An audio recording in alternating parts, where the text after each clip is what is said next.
Hello, everyone, and thank you for joining us here today for Photo Live, a series of live streamed conversations about the social and cultural role of photography in our everyday lives. My name is Rachel Ciesla, and I'm the producer of the public programs here at Photo 2021 International Festival of Photography. I'm joining you here today from my apartment in Brunswick, and I want to first acknowledge that I am living on the unceded land of the Wurundjeri people of the Kulin Nation. I wish to pay my respects to their elders past, present and emerging, and to welcome any First Nations people that might be listening with us here today. It's a great pleasure to be speaking with artist and photographer Cristina de Middel, who will be exhibiting at Monash Gallery of Art's headlining Photo 2021 exhibition, Not Standing Still, New Approaches in Documentary Photography. Hi, Cristina. It's so wonderful to be speaking with you this morning. I'm really excited that you can join us here from your home in the jungle in Brazil.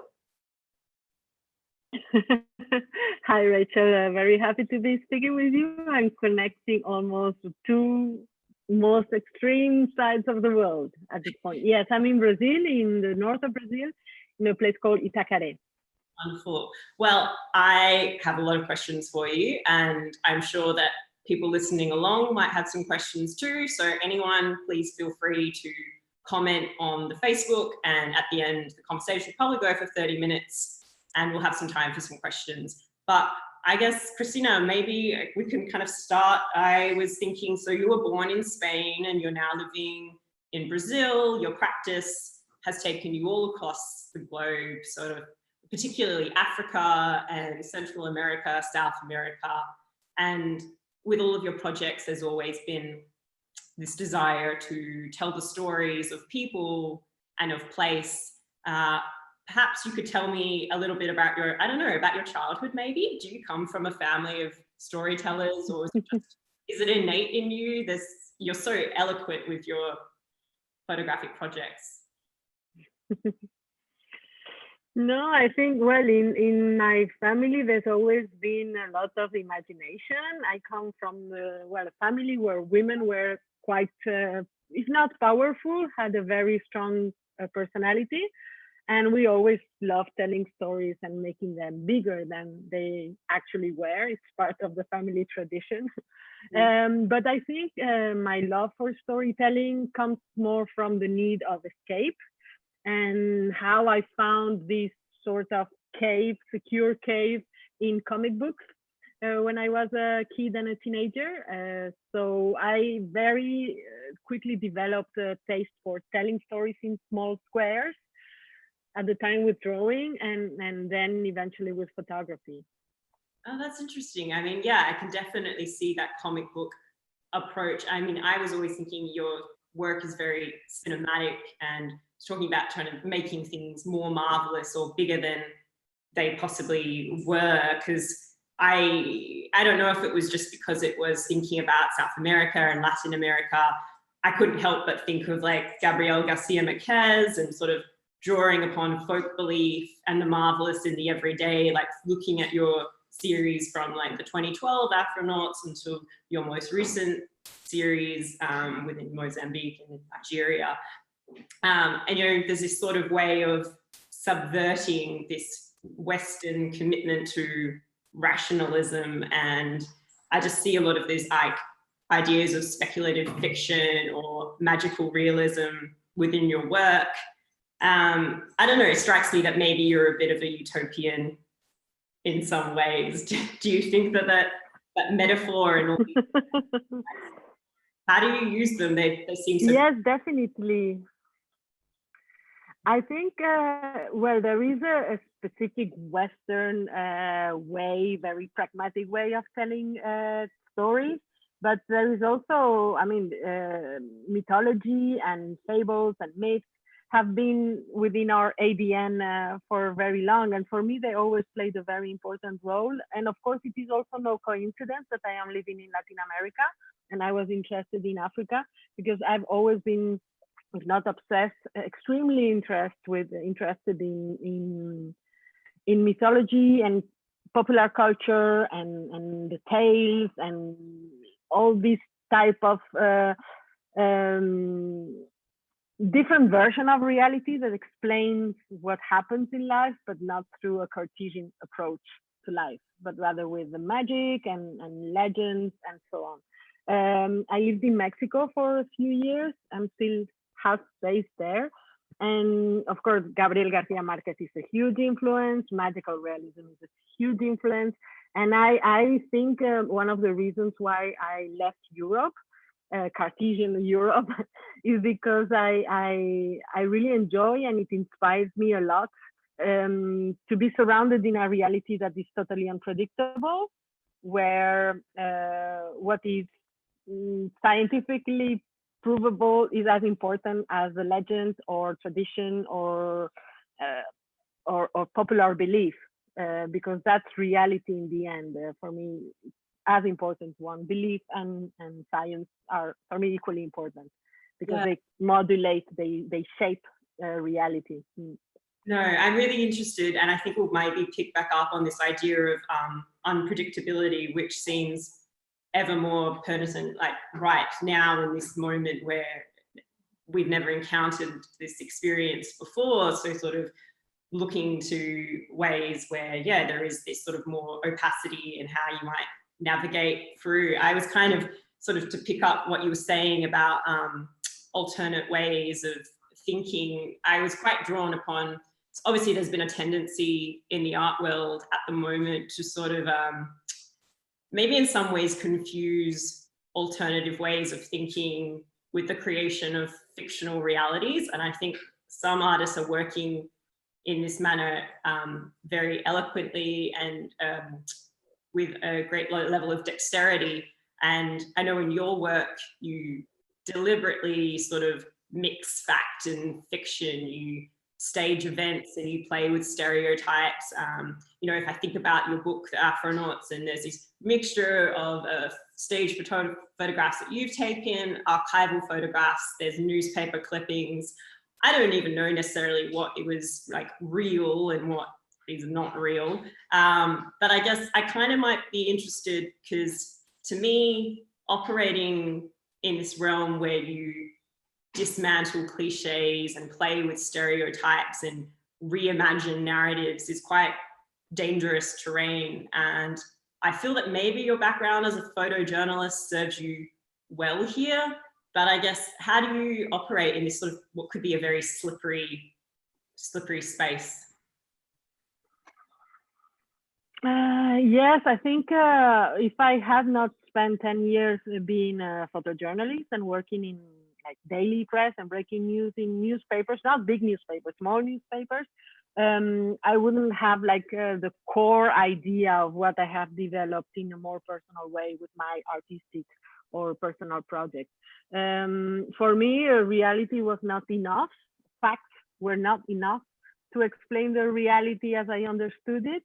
And I decided to make a clear differentiation between these two: facts that are totally something that you can track and then you can control, and then the idea of truth, that is a much, much bigger concept, so big that I don't think it can be addressed only by photography. It needs to be addressed by culture, by tradition, by taste, there's so many layers to what truth can be that you really, really cannot even get any close to truth. So every time I am asked about the relation between photography and truth, is no, let's talk about the relation between photography and fact, which is a much easier question.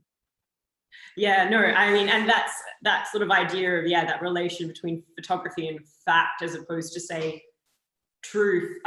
When I first was researching your practice and thinking about speaking with you, I came across this interview with Truman Capote, which he gave in the 60s for the Paris Review. And it was actually on the topic of journalism and literature. And he was talking about how at that time, for the serious writer, journalism was like a sideline gig or hack work. In fact, he sort of said how many people said, why should we trouble with factual writing when we're able to invent our own stories, contrive our own characters and themes? Journalism is only literary photography. And that was kind of like Totally. sort of, yeah. I mean, you being a background in photojournalism and then thinking about photography's relationship to facts. I guess, Mhm. yeah, why trouble yourself with the facts? I mean, that's what Capote did with a thing called Blood, and that's sort of got this, there's now this history within literature that that's acceptable. And I guess photography still sort of lags behind, and we still have these conversations still about documentary photography and being truthful, which obviously is now just hyper accelerated. I guess maybe what do you think? What do you think is this sort of relationship perhaps between photography, facts, or journalism even? I don't know. For me, I think my idea and my position where I stand about this has changed a lot since when I was a photojournalist and I did the astronauts, and I was like in the eye of the storm regarding what is doable and not in documentary photography. But things have changed radically in the last 6 or 7 years. And what if I did the astronauts now, it wouldn't be seen as something like, oh, like it would be it's totally within what is everybody doing now. So, but I think what I don't know what is important in this case is that photography used to play a role that is also disappearing. Before there was no real way or easy way to record the facts. You really need to rely on photography or on chronicle to record all these facts. If there's a war, is there? I don't know. Now we are surrounded by so much information and so many automatic ways to record what is going on. Call it surveillance cameras, call it surveys. I don't know. You can predict the future just based on math and algorithms and so on. So you really want to get the footprint of culture, of who we are as civilization now. You don't go to photography. You go to, I don't know, you go to science, you go to math, you go to sociology, you go to all these numbers. For example, COVID now, it's true that the pandemic, we are digesting it through images, but I am consuming way more charts and statistics that I've ever consumed in my life. Yeah. So because it's more reliable, it takes me to the facts. And what I would need to know is the facts, not how people die. I don't need to see how they die, and I know that. I don't need that. I need the facts. So maybe because science and society is now providing better tools than photography to record all these facts, somehow this can have liberated the tool and the discipline of photography and let her, she's relieved of that burden.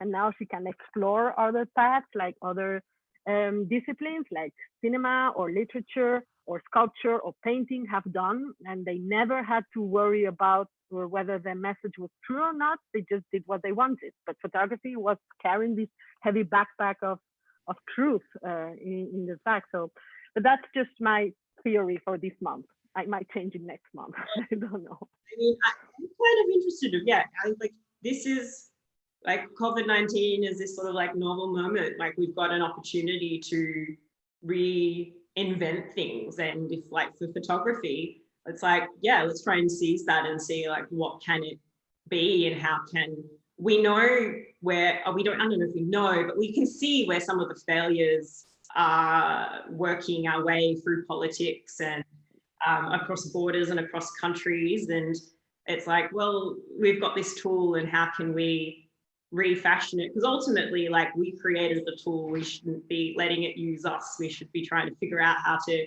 best use it.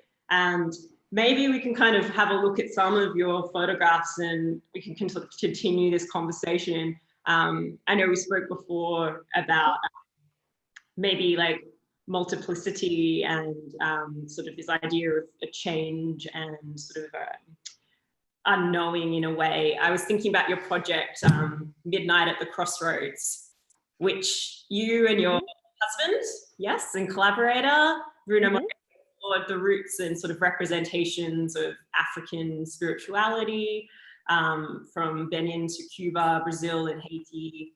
And I'm not overly, honestly, familiar with sort of West African religion and cosmology.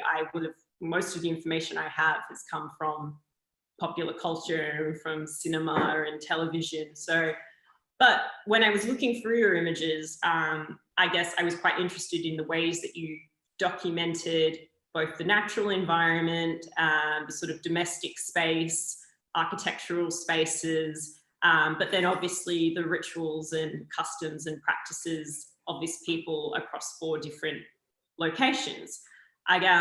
Which sort of, when you think about, this idea of change, was interesting for me when I read a little bit more and learned that SU is the energy for change and mutation, which you reference in that project. So maybe you could talk to me a little bit about your journey with that project, and for those who aren't familiar, sort of talk a little bit about it and what it was, how it changed, perhaps from when you initially started it to towards the end, and how it changed from each of those 4 places that you visited. Well, I think it was a project where collaboration with Bruno was crucial. I don't think I could have done it by myself. I don't even think I should have done it by myself, because I am no one to try to explain something that is not in my ADN or in my culture. And I think there's many ideas to this book, but I was being especially careful to not sounding patronizing or giving any lesson or sounding academic in any way in this book, just to humbly, if possibly, sharing my curiosity and my learnings about something that is per se very difficult to explain, that is a religion. Any religion is extremely difficult to explain with words. The feelings are completely impossible to explain. So imagine with a camera, it's 2 times more difficult. So it was a journey. It was a journey for myself. I think for Bruno too.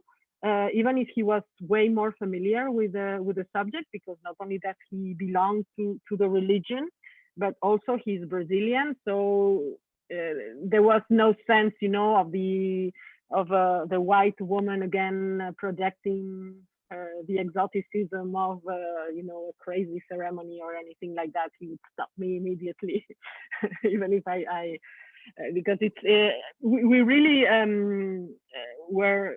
we really experienced amazing things in this project. It was quite how do you say, immersive. And I think maybe the book was not the best book we've done. It was very complicated because it was a very complicated subject to explain. But I think it's probably one of the most honest projects that I've done, because I was very small and it was really all the time measuring and negotiating the representation with the people we were working with. It was not, hey, I want to take this picture. Can I take this picture? And maybe we would have to negotiate for weeks to gain access. And then we have to show, and is this accurate? Do you see yourself like this? There was, and we really wanted to work that way. And we certainly spent maybe too much time in that, and could have produced a book that was more accessible, but it's on the to-do list. Yeah, no, I mean, I was quite interested because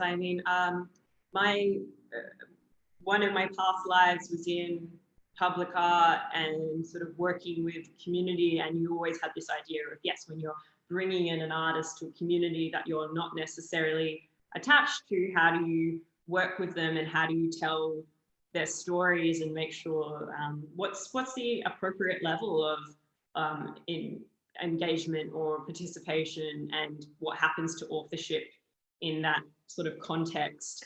And I kind of always come back to this idea of like care, which I think for me seems so present in all of your photographs, from this series, Midnight at the Crossroads, and This Is What Hatred Did, to your work more recently as well with the Gentleman's Club. I sort of see like you're telling these stories of people who belong to a particular community that is not necessarily your community, but there's been an access point at some place. And yeah, like kind of like you said when you were talking before, like you didn't wish to patronize people. I felt like you never cast any judgment on any of these people. It was a very empathic way of working, and to me that kind of draws upon some of these. I was thinking about a talk with Mark Seeley, and he sort of says, like, if we look at global politics through a framework of human rights, then people might begin to understand how we see each other. You sort of remove this language of like welfare where it's like us and them and they need taken care of. And I definitely felt like the person came out in there, and the specific place. And I think you do that through a lot of different mechanisms. It might be in some instances that there's a caption which helps illustrate the story of that particular person, but more so with Midnight at the Crossroads, that there were these references, whether to culture or to place and to history, that couldn't be told anywhere else. And it's like, to me, that I really felt like you cared for these people. And I guess I was sort of interested to think about, as a photographer, you have this responsibility, and as an artist, and particularly as a curator, to care for people and to care for the images that you take.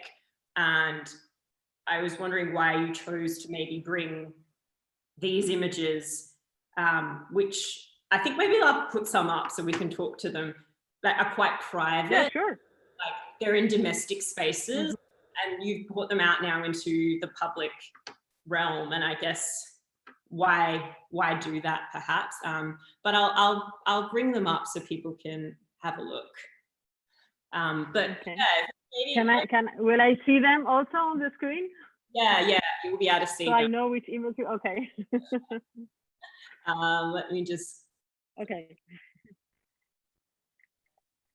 Well, I think also in this project, it was a bit complicated to. Normally, you have an idea, and then when you know what you want to say, you find, or personally, that's how I work. You find the image that actually translates that in the best way possible that you can imagine with your tools. But in this case, it was very difficult to know exactly the story, to have one official version of the tale or the legend. Maybe in Benin, it was more straightforward, but in Cuba, for example, we were following the path of this spirit that is Eshu. And you knock on one door and say, okay, who's Eshu for you? And say, no, Eshu is evil. You cannot even pronounce his name. You have to wash your mouth. It's the worst thing that can happen to you. Okay, then we record all that. And then we knock on the next door, on the neighbor. Who's Eshu for you? And they will say, no, Eshu is the blessing. It's the best thing. My son is the son of Eshu. So, and one tale was presented to you or told to you in a way as if this spirit was a hero, and the next person would tell you as if it was the most evilish creature you can imagine. So in the end, we just decided to document that confusion because it was the only honest thing we could do. No, I mean, and it is also interesting because it turns out that, and I find it very smart, that these African rooted religions were banned and persecuted since the white men arrived in Africa. And actually not the impossibility of defining them is what actually protected them. When you can define something, you can put it in a box, you can categorize it. But if you don't know what it is, then you cannot fight against it. And it's actually a very smart strategy that the believers protected so much. They were confusing all the time anybody that didn't belong and that was interested in understanding better, and they still do it. Yeah. I like that. To sort of maybe, how can you use this as a protective mechanism? And I think that's like, I mean, I think of someone like Edouard Besson, and he talks about coming, from Africa to the Americas and to the Caribbean, and this sort of idea of opacity, which I think within that particular diaspora, there's an acceptance of that in the West we still don't quite understand, and we don't know how to live with that confusion, you know, and how to sort of master it, which, as you were saying, is sort of present within these images, which definitely there's I kind of, it's interesting for me now to hear you say about the work, and that there was these different tales that came about where issue meant different things to different people, because I was thinking about the photographs for me, and there was always this inherent dualism throughout the whole series. Like, I felt like, you know, be it some odd instances, it was humor and vigor and integrity, but in other areas it was like unease and melancholy and a bit of maybe even uncertainty. So I felt like that really came out very strongly through this series, which I wanted to just maybe ask a couple of questions about some particular images, which might come up here. Let me see if I can find one of them. Yeah, here with these, the twins, and the shadows and the mirrors, and here we go. And maybe I might come back and stop sharing my screen, but I wanted to ask you, because yeah, the shadow or the mirror has obviously long been referenced in photography. It's part of the apparatus itself and the way that you make an image. I'm intrigued why the repeated references to smoke and mirrors, like, because there's this in the series here, but I've seen it in your previous past series too, and the twins and the shadows. Could you tell me why, maybe? I wouldn't know how. I mean, in the project of Midnight at the Crossroads, there is a very direct references to what later was assumed to devilish symbology, like the crossroads. I mean, if you want to sell your soul, you go at midnight at crossroads. That's where Robert Johnson sold his soul, and he got this amazing talent to play the guitar and so on. There is all this legend, Creole legend, that comes with the slaves, that is actually the last stage in that African diaspora or slave trade. So there is all this reference that I, of course, grew with them, not because my mother was a witch or anything like that, but I've always been super interested in magicians and magic and legends and all these type of things. And when it's so easy to create something that is magical and fantastic, it's just a few symbols. As you say, a mirror can work and smoke can work. I mean, I didn't invent that. Hollywood did, and popularized it as something, you know. So I just use maybe symbols that are already in popular culture, and I use them to enhance the ambient of the general tone of the story. Also because I like these things. I find it so funny. I love popular culture and I love superstition and all these things. I find it more interesting than fact, honestly. And I have lots of magic books. I collect magic books and magic soaps and all sorts of things. I like where people project supernatural powers to everyday life things. I find this is an act of faith that I find beautiful.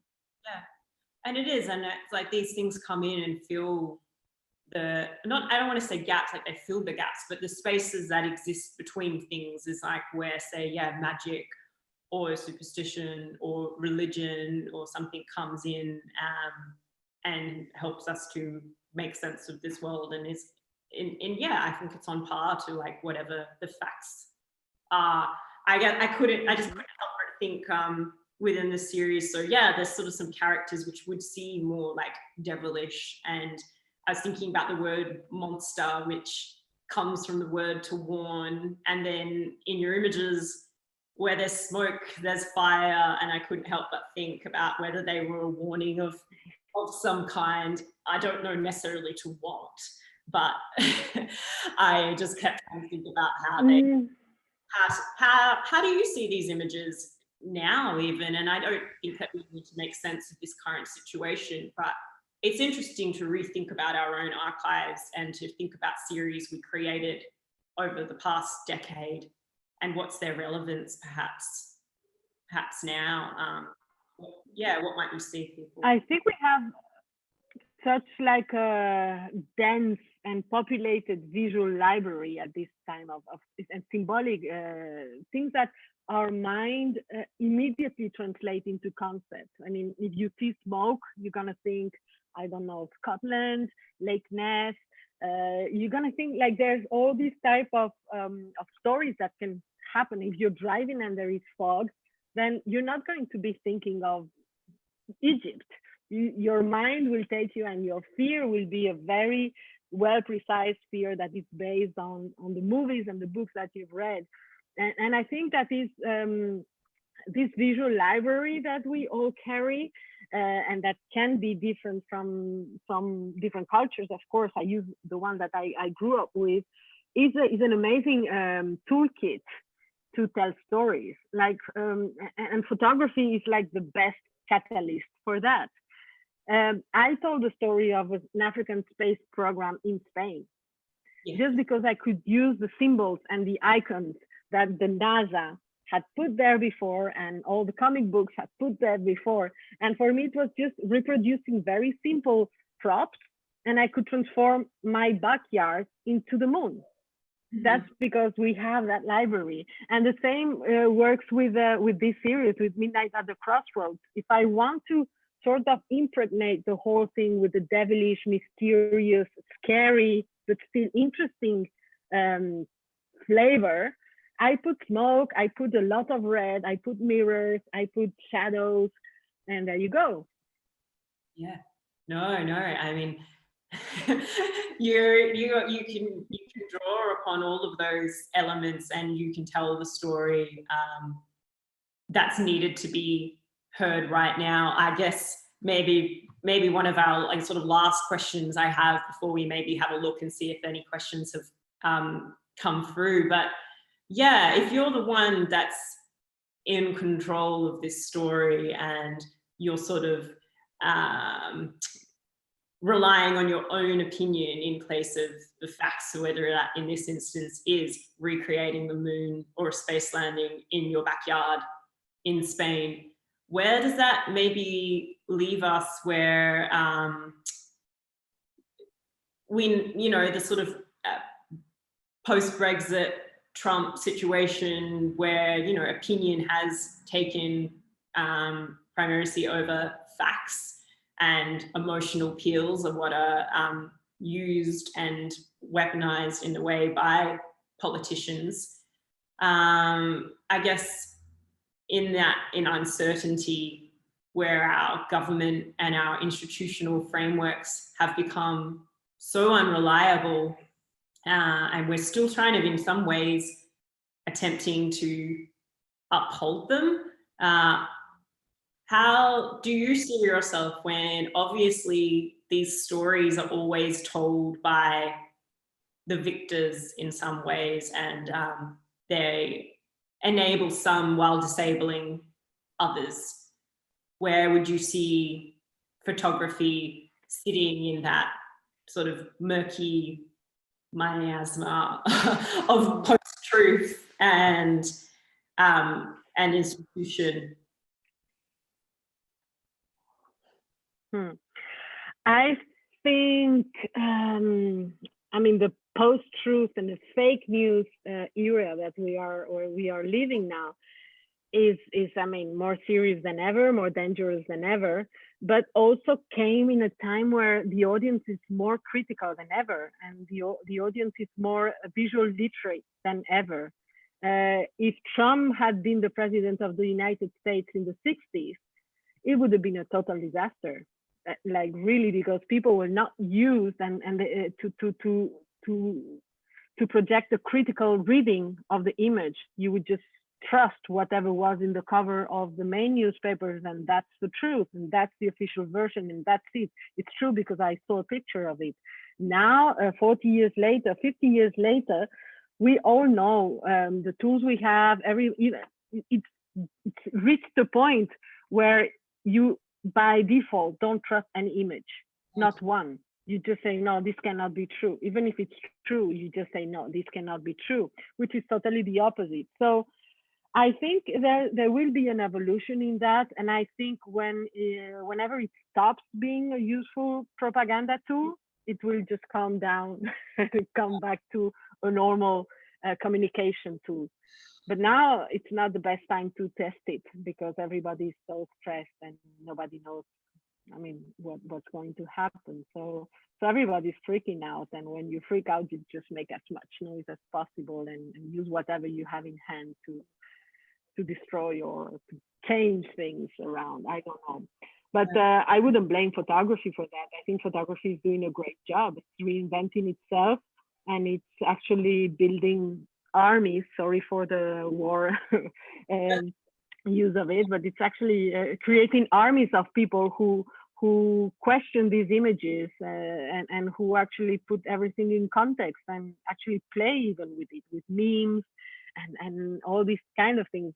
That I think is amazing.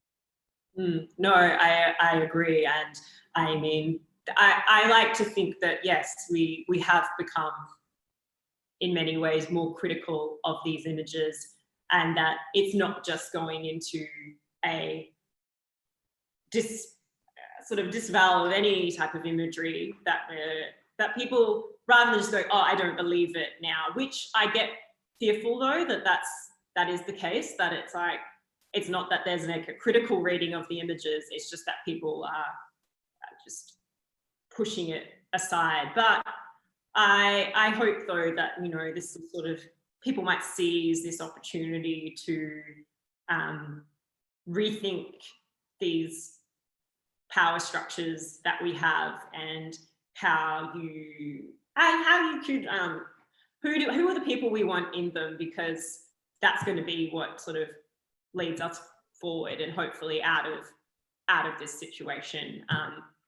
I'm optimistic, you know, there are a lot of general public that they've got the tools in their hands and like they know how just as well how to use it, like you said. So maybe the revolution, we'll see. Yes, I think we just needed to hit the bottom, like reach the bottom of morality in terms of visual morality, and then we can't just resurface. I mean, it's oh, completely. Thing to do. I think we're very close to the bottom now. All right. Well, I think we've got a couple of questions. So one question here is, Cristina, what do you think is more secular or science-led societies could learn from myth or folklore? Okay. So I guess. Sorry, can you say that again? I was trying to read the question. They basically asking what could a secular or more scientific society learn from myth or folklore? I guess we kind of spoke about it. From who? From what? Learn from what? Sorry, I'm not understanding the question at all. I think their question is saying, within, say, like, let's just take the example of like Western society, which is based on this sort of idea of scientific rationalism and empiricism. Mm-hmm. What could we learn from mythology? Yeah.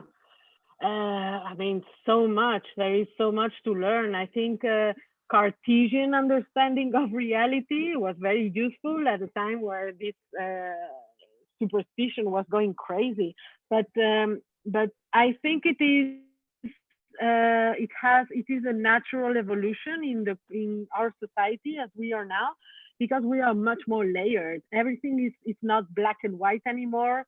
It's not with gender, it's not with race, it's not with culture, it's not with social status. Everything is so intertwined that it will become eventually more mythological and more fabulous in the fable. understanding of the term, because black or white or Cartesian or dichotomy, as you want to call it, is not enough.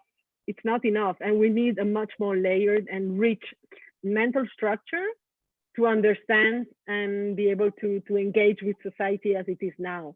Someone who just sees black or white will be a very miserable person in this society. So there is a lot of learning from fables and from, of course, African and all sorts of and Latin American and from mythology in general.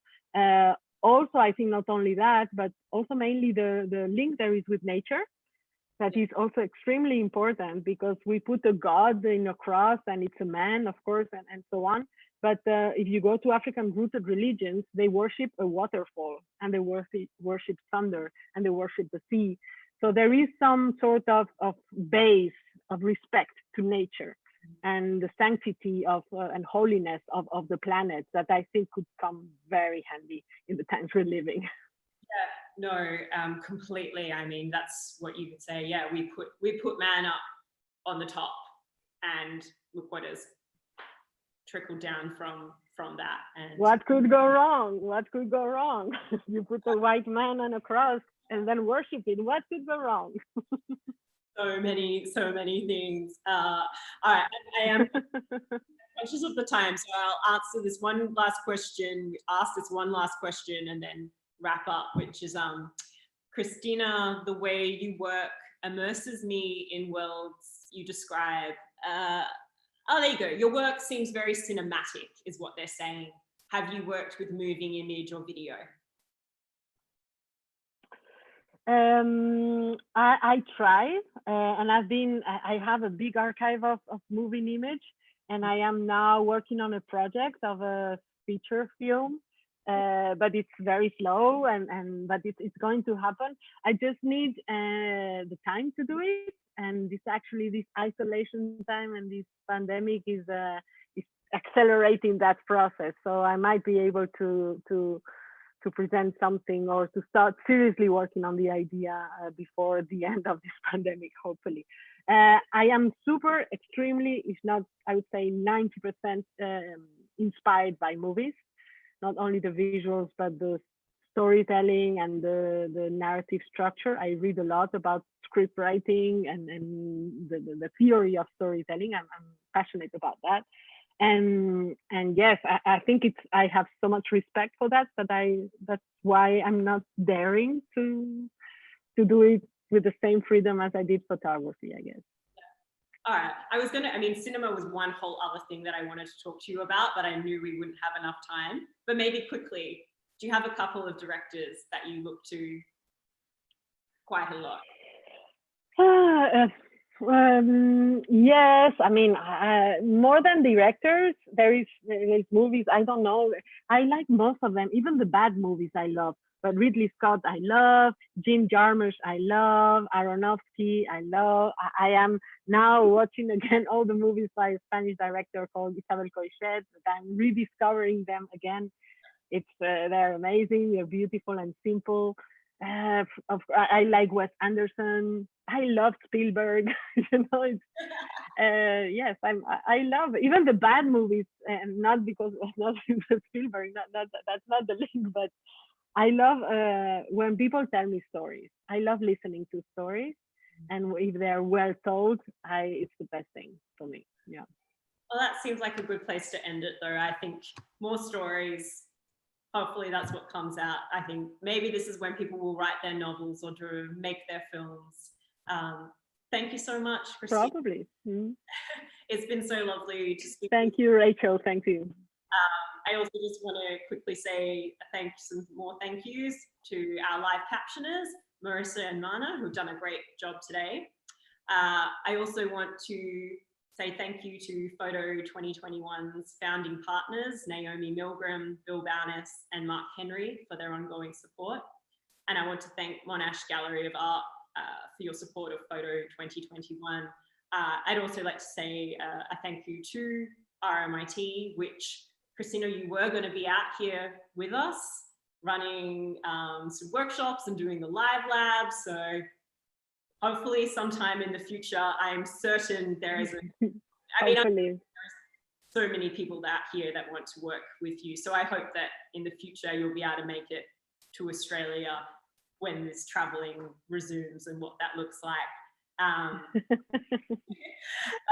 And I also want to just say to everyone that we'll have the final conversation as part of this series at 6 p.m. on Sunday with Atonga Tem, who will be in conversation with Leuli Eshragi about language, identity, and belonging. So if you want to know more about Photo Live and about any of our Photo 2021 artists, please visit the website, which is photo.org.au. And thank you again for joining us, and have a lovely day, everyone. Bye.